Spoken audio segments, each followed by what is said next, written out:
गणपती बाप्पा मोरया, मंगलमूर्ती मोरया. सकाळच्या घाई गडबडीत प्रसाद बनवायला जास्त वेळ मिळत नसेल तर मग ही पद्धत वापरा आणि ताज्या खोबऱ्यापासून ही मिठाई बनवा.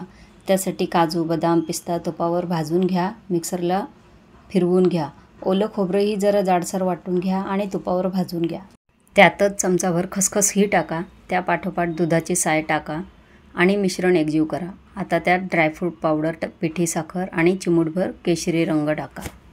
इथे तुम्ही ओल्या खोबऱ्याऐवजी सुकं खोबरंही वापरू शकता, पण त्यात दुधाच्या साईऐवजी अर्धी वाटी दूध घालायचं आहे. आता हे सर्व छान मिक्स झालं की मग आता त्यात मिल्क पावडर टाकून हलवून घ्या. शेवटी वेलची पूड टाका आणि मिश्रण गार करून घ्या. मिश्रण गार झालं की मग त्याचे लाडू वळून घ्या. रेसिपी आवडल्यास लाईक, शेअर अँड सबस्क्राईब करायला विसरू नका. तयार आहे बाप्पासाठी छान गोड गोड प्रसाद. धन्यवाद.